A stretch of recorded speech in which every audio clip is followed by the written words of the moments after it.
Good morning, fifth graders. Today we are reading chapter 20 of Pillage by Obert Sky. Remember in 19, Milo was able to escape from his bedroom and run out of the house and meet up with, Beck was able to escape, and then he was able to meet up with Milo and Kate. Excerpt from section 10 of the Grimgaunt Knot as recorded by Taft Phillips. Bruno Pillage successfully escaped to America. He changed the family name to Phillips and built a beautiful manor hidden high in the mountains above the Hagen Valley. There were only 10 stones left. His wife was heartbroken over having to leave her home on the Isles of Maine. Her mind became soft and she was eventually hospitalized. A short while later, Bruno died. 2 years later, his son, Daniel, married a woman named Diana. They had one son named Taft. Chapter 20. I told Kate and Milo about what the book had taught me. I told them about my heritage and about Edward and about Bruno losing everything and being cursed by the peddler. I also brought them up to speed about what I learned about the dragons and the stones. So your family raises dragons? Kate asked. They don't so much raise dragons as use them to get money when needed, I said. And Pillage is my real last name. Bruno changed it to Phillips when he came to America. He never used the stones in America. By then, he had so much money it wasn't necessary. So those are the first dragons in America? Kate asked. I think so, I said. I think Bruno's son Daniel woke one of the stones, and maybe my grandfather Morgan did too. That's probably why there were only 8 stones to begin with. The book isn't exactly clear, but what I think happened was when Morgan was about 30, he started desiring power and wealth, and that the dragons could give him. He told his son Aaron what he planned to do, and Aaron begged him not to do it. After Morgan died, Aaron went mad. He bricked in the conservatory so the dragon stones could never be used again. Kate and Milo stared at me.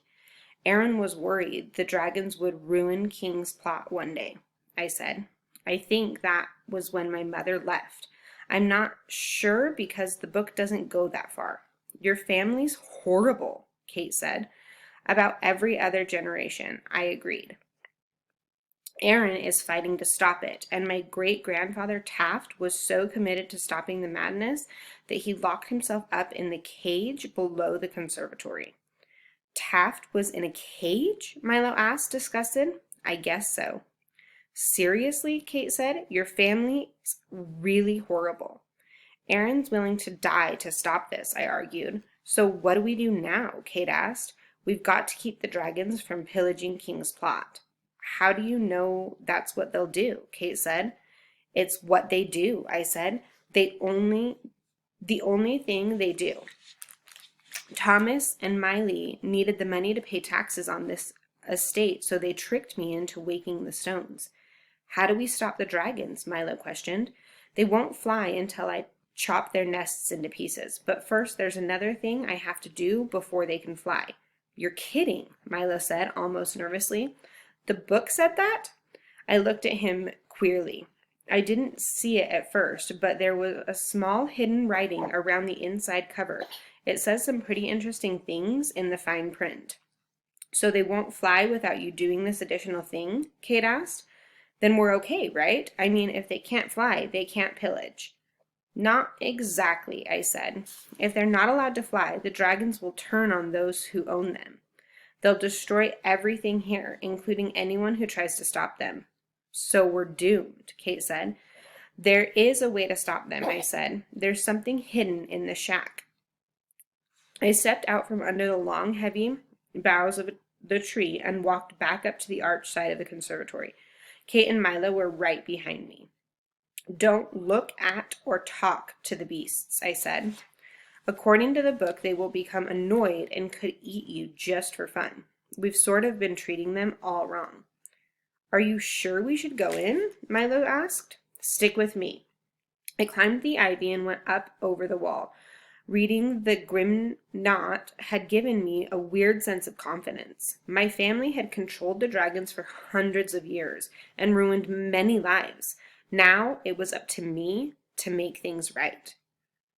As I moved down the wall and below the mist, I was surprised to see how monstrous the dragons had become, that I almost lost my grip on the ivy. All the dragons were resting on the ground, each near their nest. All of them except for Carpet and Jane.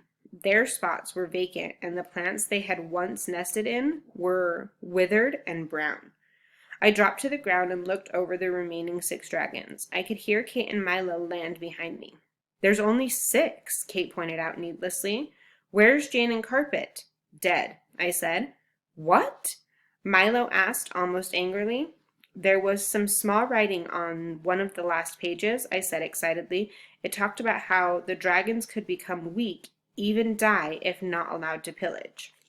How could that be? Kate asked. Their whole existence is one of greed, I explained. They don't know anything else, and their legacy is built on nothing but destroying things. Mercury screeched. They don't look weak to me, Kate said. The strongest survive the longest, I answered, and according to the book, when they die, they disintegrate and just blow away. That will happen to Pip? Kate asked. Don't, I snapped. Don't call them by their name. They already know us too well, and yes, it will happen to her. Pip was no longer the smallest dragon. She was monstrous. I hope she remembers we were kind to her, Kate said. I walked around the dragons, heading toward the burnt shack. None of the dragons looked up from eating their weeds. I was acting on faith, believing that what the book had said about them not harming me if I acted correctly. We entered the shack and huddled close together. All 3 of us breathed a sigh of relief, pretending like the burned-out husk of a shack would actually be enough to save us if the dragons really wanted to harm us. It should be in here somewhere, I said. The book said it was hidden in the shack. What is it? Milo asked. What's hidden? You'll see. The shack was beyond repair. The fire had destroyed the roof and scorched the walls. There was no place left to hide anything. I knelt down and ran my hand back behind the beams that held up the wall. The corner beam was rotting at the top and splitting down the middle. I put my hand on the cracked wood and pulled. A nice long wedge of wood came loose. It looked like a flattened wand. I gazed at it with a smile on my face. It was perfect. I don't believe it, I said. That's it? Milo asked. I nodded. What is it? Kate questioned. A wand or something? I think so, I answered. The book said all I have to do is wave it around and say the right words, and the dragons will be gone for good. Kate glanced at Milo nervously. I stepped to one of the large holes in the walls where a window had once been. I looked out at the dragons, lifted up the wand, and opened my mouth. Stop, Milo said. What? I asked. If you get rid of them, won't you lose the manor? I suppose, I answered, lifting the wand higher, but I can't let them destroy the town. Why not? Milo asked. I looked at Milo and thought of the grim knot. True, I had woken the stones, but it was my heritage that had caused all of this. My great-great-great-great-grandfather, Edward, had simply served the magic-selling peddler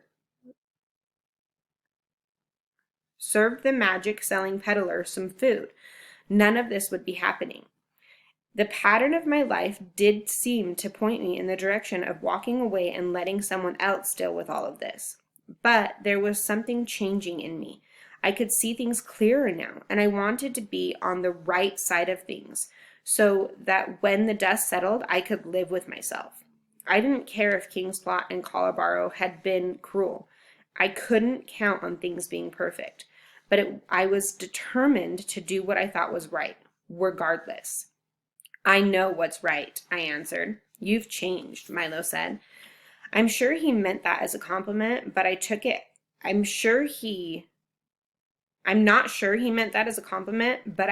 as one. I closed my eyes and lifted the wand. I opened my mouth ready to speak. Stop, Kate insisted. I swiveled, opening my eyes and gnarling at her. Why? I asked. Come on, put it down, Beck, she ordered. I stared at her with narrowed eyes. Please, she insisted. I knew it, I said angrily. You're with them. What? Do you think I don't know? I argued. Pretty convenient of you coming back on the train the same time I was. Or how about how enthusiastic you always were to go inside the dragon's lair or strange tunnels, or making me plant those rocks. I love to think it was my charming personality that made you want to come with us, but I know that's not the deal. What? Kate said defensively. You're crazy. Now you want me to let the dragons live so they can pillage the entire town? That was your plan all along, wasn't it? My plan? Kate looked hurt. Go ahead, she said. Make them all disappear. I don't care. Nice try. Seriously, Kate said. I don't care. I lifted the wand. Kate stood there with her arms folded and her lips tight. They'll all be gone, I said. Forever. Good, she snipped. I opened my mouth as if to say the magic words, and like a frog's tongue, Milo's hand shot out and snatched the wand from my fist. I stared at him. Sorry, Beck, but I can't let you do that, he said. What? I asked, confused. Milo smiled. You were a bit off giving Kate credit for all the work I did. You? But what? He smiled. Milo would never do anything like that. As he talked, his personality began exposing itself like a shirt coming untucked. Weird bits of him began to rise to the surface of his being. He was slowly becoming someone else. Kate stepped closer to me. I wanted to apologize for thinking she was devious and evil, but the moment felt wrong. You were the one who said there was a basement, I said reflectively to Milo. I needed you to read that book. I even unlocked the door for you. Of course, I wanted you to read it much sooner. You showed me where the conservatory was. Part of the plan, he said, his nose becoming larger and bulbous. What's happening to you? Kate said, disgusted. Milo was no longer a funny-looking kid. He was now a long-haired, gray-skinned, troll-looking creature. Even his clothes were different. He wore a dark green robe, and leather pouch was slung across his right shoulder, crossing his chest and knotted under his left arm. He sighed as if he had just undone pants 4 sizes too small. Those stones belonged to me, he cackled. He was so repulsive, it was hard to look at him. I should have never let Bruno keep that cursed stone. You're the peddler? The old ugly version of Milo looked proud. You're smarter than I gave you credit for. Edward Pillage betrayed me hundreds of years ago, serving me a stone for substance. I cursed him, but I never thought my curse would bring him wealth as well. His son, Bruno, made things even worse. They all died horrible deaths, and all their wives have gone crazy. But they got rich. I've simply come to get my share. I'm a great magician. The world will see that now. I searched the world over trying to find where your family was hiding. I'd still be searching, if not for luck. What about your parents and your home here? I asked. I have no parents, he said. I've been living in a hole by the river ever since I arrived here. I wondered how he still managed to always have cleaner clothes than I did. This is ridiculous, Kate said. I'm leaving. No, you're not, the peddler insisted, pulling a long knife from his pouch. The eggs are gone, Kate reasoned. It's over. Yes, it's unfortunate you woke them all, he complained. Still, the spoils the dragons will bring back after they die will be great, and it's not out of question that they could leave behind another stone. Let go. Let Kate go, I said. It's me you need. Milo smiled. I hadn't remembered him having so few teeth. Sorry, Beck, he said, but I want to be rich. I'll keep both this wand and Kate close at hand. It's not a magic wand, I admitted with a wide grin.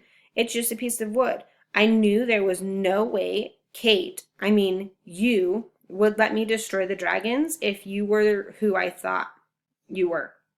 Nice work, Nancy Drew, Kate said, shaking her head. Plus, you don't know how to manage the dragons, I said to the peddler. Once the dragons are flying, it won't matter, he said. You're willing to destroy King's plot, I asked. King's plot is only the beginning. I don't get it, I said angrily. Why me? I had to have you, Milo said. The stones are nothing until your family's gift of growth helps wake them. Aaron was impossible to persuade. He's useless, and since the gift is only passed from father to son? What? I asked, confused. Your uncle hasn't told you? Milo smiled. How nice. Well, Francine wasn't really your mother. She was your aunt. So Aaron isn't your uncle. He's your father? Kate finished for him. I turned to look at Kate. I didn't know how to feel. I wanted to throw up and celebrate at the same time. Unfortunately, before I could choose which to do, I heard Milo shout a string of words in another language. The words seemed to hit the back of my head with the force of a thrown brick. My vision blurred, then blackened. Then there was nothing but darkness. Hey, my friends, that's the end of chapter 20. I will see you tomorrow for chapter 21.